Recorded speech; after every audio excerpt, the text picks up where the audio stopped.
Hello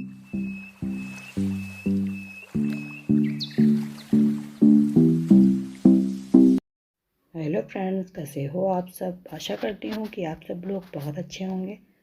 Annapurna दीदी channel में मैं दिव्या आप लोग का एक बार फिर से बहुत बहुत स्वागत करती हूँ। दोस्तों, सावन मास आने वाला है और इस बार सावन महीने में 4 सोमवार पड़ेंगे। इसका वीडियो हम पहले ही अपलोड कर चुके हैं कि कितने सोमवार पड़ेंगे और सावन कब से शुरू होगा। सावन का महीना हिंदू धर्म में क्यों पवित्र माना जाता है। आज की वीडियो में दोस्तों हम लोग जानेंगे कि सावन के महीने में भगवान भोलेनाथ की पूजा कैसे करें, पूजा विधि क्या है और महत्व क्या है, और हम आपको सावन मास में कही जाने वाली कथा के बारे में भी बताएंगे। तो चलिए दोस्तों, वीडियो को शुरू करते हैं। सनातन धर्म में सावन महीने का विशेष महत्व होता है। हिंदू पंचांग का यह 5वां महीना भगवान भोलेनाथ को समर्पित होता है। मान्यता है कि इस महीने में भगवान शंकर की विधि विधान से पूजा अर्चना की जाए तो वह अत्यंत प्रसन्न हो जाते हैं और मनोवांछित कामनाओं की पूर्ति करते हैं। इस बार सावन 25 जुलाई यानी कि रविवार से शुरू हो रहा है। इस बार सावन में 4 सोमवार पड़ेंगे। तो आइए जानते हैं सावन के सोमवार की पूजा कैसे करें। वैसे तो हम आपको पिछले वीडियो में बता ही चुके हैं कि सावन का पहला सोमवार 26 जुलाई को पड़ेगा, दूसरा सोमवार 2 अगस्त को और तीसरा 9 अगस्त को, चौथा और अंतिम सोमवार 16 अगस्त को पड़ेगा। लेकिन इस वीडियो में भी हम आपको बता दे रहे हैं। और दोस्तों, सावन के सोमवार के दिन सूर्योदय से पूर्व उठकर स्नान कर लें, पूजा की तैयारी कर लें। सूर्योदय के साथ सर्वप्रथम सूर्यदेव को जल दें, उसके बाद पूजा शुरू करें। पूजा करने से पहले घर में गंगा जल छिड़क कर घर की शुद्धि कर लें। इसके बाद यदि आप घर में शिवलिंग रखकर उस पर जल चढ़ाना चाहते हैं तो मिट्टी का शिवलिंग बनाएं और उसे शमी के पेड़ के गमले में रख दें। इसके बाद उस पर जल चढ़ाएं। ध्यान रखें कि शिवलिंग अंगूठे के बोर के बराबर ही हो, उससे बड़ा नहीं हो। शिवलिंग पर जल अर्पित करने के बाद घर के मंदिर में भोलेनाथ की प्रतिमा या फोटो के सामने आसन लगाकर बैठ जाएं और व्रत का संकल्प लेकर पूजा शुरू करें। ध्यान रखें कि जो प्रतिमा या फोटो आपने रखी उसमें भोलेनाथ और माता पार्वती दोनों ही। ओम नमः शिवाय से भगवान शंकर का तथा ओम शिवाय नमः से पार्वती जी का पूजन करें। साथ ही भगवान को पुष्प, धूप, अगरबत्ती और नैवेद्य के साथ फल और प्रसाद चढ़ाएं। फिर शिव चालीसा पढ़कर आरती करें। इसके बाद प्रसाद वितरित करके भोलेनाथ और माता पार्वती से पूजन के दौरान जाने अनजाने में हुई त्रुटियों के लिए क्षमा मांगे। इसके बाद ही भोजन या फलाहार ग्रहण करें।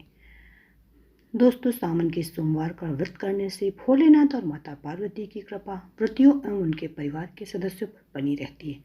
साथ ही साथ जीवन में सुख समृद्धि का भी वास होता है। यही वजह है कि सनातन धर्म में सावन के महीने का विशेष महत्व बताया गया है। मान्यता है कि भगवान शंकर की आराधना के लिए सावन का मास सर्वश्रेष्ठ है। यही नहीं, सावन के सोमवार में भगवान शंकर का अभिषेक करने से 9 ग्रहों का दोष दूर होता है, विवाह में आ रही दिक्कतें दूर होती, साथ ही साथ सभी तरह के पापों से भी मुक्ति मिल जाती है। दोस्तों, आइए सावन के सोमवार की कथा का श्रवण करें। पौराणिक कथा के अनुसार सोमवार का व्रत सबसे पहले माता पार्वती ने रखा। ऐसा कहा जाता है कि भगवान शिव को अपने पति के रूप में प्राप्त करने के लिए माता पार्वती ने सच्चे मन से इस व्रत को रखा था, जिससे उन्हें भगवान शिव की प्राप्ति हुई। इसलिए आज के समय में भी ऐसा माना जाता है कि जो भी कन्या इस व्रत को पूरी श्रद्धा के साथ रखती है उसकी शादी जल्दी हो जाती है। हालांकि यह व्रत शादी के अलावा अन्य इच्छाओं की पूर्ति के लिए भी उत्तम माना जाता है। यह व्रत 16 सोमवार के व्रत से भी ज़्यादा उत्तम माना जाता है। जो भक्त सावन के 16 सोमवार के व्रत यदि सावन में शुरू करे तो बहुत ही शुभ माना जाता है। सावन के महीने को लेकर एक पौराणिक कथा ये भी है कि सावन के महीने में भगवान परशुराम ने शिव की आराधना करने के बाद कांवड़ में गंगा जल भरकर शिव मंदिर ले गए थे और शिवलिंग पर जल चढ़ाया था, जिस कारण कांवड़ की परंपरा चलाने वाले भगवान परशुराम की पूजा भी सावन के महीने में ही की जाती है। मान्यता है कि सावन मास में भोलेनाथ का व्रत और पूजन शुरू हुआ था परशुराम के कारण ही। ज्योतिषियों के अनुसार सावन के महीने में व्रत रखने से चंद्र ग्रह के बुरे प्रभाव से बचा जा सकता है, क्योंकि यह महीना भगवान शिव का प्रिय माना जाता है। इस महीने प्रत्येक सोमवार को व्रत रखने से भगवान शिव बहुत प्रसन्न हो जाते हैं। दोस्तों, सोमवार से संबंधित पौराणिक कथा का श्रवण किया जाए। पौराणिक कथा के अनुसार सोमवार का व्रत सबसे पहले माता पार्वती ने रखा था। ऐसा कहा जाता है सावन मास में लघु रुद्र, अतिरुद्र और महारुद्र का पाठ कर प्रत्येक सोमवार का व्रत रखते हुए शिव जी का पूजन करना चाहिए। एक समय की बात है, किसी नगर में एक साहूकार रहता था। उसके घर में धन की कोई कमी नहीं थी, लेकिन उसके कोई संतान नहीं थी। इस कारण वह बहुत दुखी रहता था। पुत्र प्राप्ति के लिए वह प्रत्येक सोमवार व्रत रखता और पूरी श्रद्धा के साथ शिव मंदिर जाकर भगवान शिव और माता पार्वती जी की पूजा किया करता था। उसकी भक्ति देखकर एक दिन माता पार्वती प्रसन्न हो गई और भगवान शिव से उस साहूकार की मनोकामना पूर्ण करने का आग्रह किया। पार्वती जी की इच्छा सुनकर भगवान शिव ने कहा, हे पार्वती, इस संसार में हर प्राणी को उसके कर्मों का फल मिलता है और जो जिसके भाग्य में है उसे भोगना ही पड़ता है। लेकिन पार्वती जी ने साहूकार की भक्ति का मान रखने के लिए उसकी मनोकामना पूर्ण करने की इच्छा जताई। माता पार्वती के आग्रह पर शिव जी ने साहूकार को पुत्र प्राप्ति का वरदान तो दिया, लेकिन साथ ही साथ ये भी कहा कि उसके बालक की आयु केवल 12 वर्ष की होगी। माता पार्वती और भगवान शिव की बातचीत को साहूकार सुन रहा था। उसे इस बात की ना तो कोई खुशी थी और ना ही दुख था। वह पहले की ही बात शिव जी की पूजा करता रहा। कुछ समय के बाद साहूकार के घर में एक पुत्र का जन्म हुआ।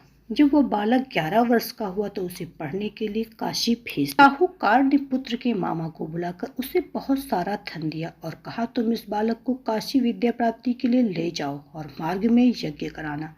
जहाँ भी यज्ञ कराओ वहाँ ब्राह्मणों को भोजन कराते और दक्षिणा देते हुए जाना। दोनों मामा भांजे इसी तरह यज्ञ कराते और ब्राह्मणों को दान दक्षिणा देते काशी की ओर चल पड़े। रात में एक नगर पड़ा जहाँ नगर के राजा की कन्या का विवाह था, लेकिन जिस राजकुमार से उसका विवाह होने वाला था वह एक आंख से काना था। राजकुमार के पिता ने अपने पुत्र के काना होने की बात को छुपाने के लिए एक चाल सोची। साहूकार के पुत्र को देखकर उसके मन में एक विचार आया। उसने सोचा, क्यों न इस लड़के को दूल्हा बनाकर राजकुमारी से विवाह करा दूं। विवाह के बाद इसको धन देकर विदा कर दूंगा और राजकुमारी को अपने नगर ले जाऊंगा। लड़के को दूल्हे के वस्त्र पहनाकर राजकुमारी से विवाह करा दिया गया, लेकिन साहूकार का पुत्र ईमानदार था। उसे यह बात न्याय संगत नहीं लगी। उसने अवसर पाकर राजकुमारी की चुन्नी के पल्ले पे लिखा कि तुम्हारा विवाह तो मेरे साथ हुआ, लेकिन जिस राजकुमार के संग तुम्हें भेजा जाएगा वह एक आंख से काना है। मैं तो काशी पढ़ने जा रहा हूँ। जब राजकुमारी ने चुन्नी पर लिखी बातें पढ़ी तो उसने अपने माता पिता को यह बात बताई। राजा ने अपनी पुत्री को विदा नहीं किया, जिससे बारात वापस चली गई। दूसरी ओर साहूकार का लड़का और उसका मामा काशी पहुंचे और वहां जाकर उन्होंने यज्ञ किया। जिस दिन लड़के की आयु 12 साल की उसी दिन यज्ञ रखा गया। लड़के ने अपने मामा से कहा, मेरी तबीयत कुछ ठीक नहीं है। मामा ने कहा, तुम अंदर जाकर सो जाओ। शिव जी के वरदान अनुसार कुछ ही देर में उस बालक के प्राण निकल गए। मृत भांजे को देखकर उसकी मानवा ने विलाप शुरू कर दिया। संयोगवश उसी समय शिव जी और माता पार्वती उधर से जा रहे थे। पार्वती ने भगवान से कहा, स्वामी, मुझे इसके रोने के स्वर सहन नहीं हो रहा, आप इस व्यक्ति के कष्ट को अवश्य दूर करें। जब शिव जी मृत बालक के समीप गए तो बोले, ये उसी साहूकार का पुत्र है जिसे मैंने 12 वर्ष की आयु का वरदान दिया था। अब इसकी आयु पूरी हो चुकी, लेकिन मातृभाव से विभोर माता पार्वती ने कहा, हे महादेव, आप इस बालक को और आयु देने की कृपा करें, अन्यथा इसके वियोग में इसके माता पिता भी तड़प तड़प कर मर जाएंगे। माता पार्वती के आग्रह पर भगवान शिव ने उस लड़के को जीवित होने का वरदान दिया। शिव जी की कृपा से वह लड़का जीवित हो गया। शिक्षा समाप्त करके लड़का मामा के साथ अपने नगर की ओर चल दिया। दोनों चलते हुए उसी नगर में पहुंचे जहां उसका विवाह हुआ था। उस नगर में भी उन्होंने यज्ञ का आयोजन किया। उस लड़के के ससुर ने उसे पहचान लिया और महल में ले जाकर उसकी खातिरदारी की और अपनी पुत्री को विदा किया। इधर साहूकार और उसकी पत्नी भूखे प्यासे रहकर बेटे की प्रतीक्षा कर रहे थे। उन्होंने प्रण कर रखा था कि यदि उन्हें अपने बेटे की मृत्यु का समाचार मिलेगा तो वो भी प्राण त्याग देंगे, परंतु अपने बेटे के जीवित होने का समाचार पाकर वह बेहद प्रसन्न हुए। उसी रात भगवान शिव ने व्यापारी के स्वप्न में आकर कहा, हे श्रेष्ठी, मैंने तेरे सोमवार के व्रत करने और व्रत कथा सुनने से प्रसन्न होकर तेरे पुत्र को लंबी आयु प्रदान की है। इसी प्रकार जो कोई सोमवार व्रत करता है या कथा सुनता और पढ़ता है उसके सभी दुख भोलेनाथ दूर कर देते हैं और समस्त मनोकामनाएं पूरी होती हैं। तो ये थी आने वाले सावन मास में भगवान भोलेनाथ की पूजा कैसे करें, पूजा विधि क्या है और व्रत से संबंधित कथा कौन सी है और सावन मास कब से शुरू है, उसका महत्व क्या है, इसका वीडियो अभी हम अपलोड कर चुके हैं। उसका लिंक आपको डिस्क्रिप्शन बॉक्स में मिल जाएगा, तो आप चेक कर लीजिएगा। तो दोस्तों मिलते हैं नए वीडियो में। आपसे एक रिक्वेस्ट है कि यदि आप मेरे चैनल पे नए हैं तो प्लीज़ मेरे अन्नपूर्णा देवी चैनल को सब्सक्राइब कीजिए। मेरा वीडियो पसंद आए तो उसे लाइक कीजिए, अपने फ्रेंड्स एंड फैमिली के साथ ज़्यादा से ज़्यादा शेयर कीजिए। और हाँ दोस्तों, नोटिफिकेशन के लिए बेल आइकॉन को जरूर प्रेस कीजिएगा। तो मिलते हैं एक नए वीडियो में कुछ नया लेके, तब तक के लिए bye bye. Subscribe now and press the bell icon. Never miss an update.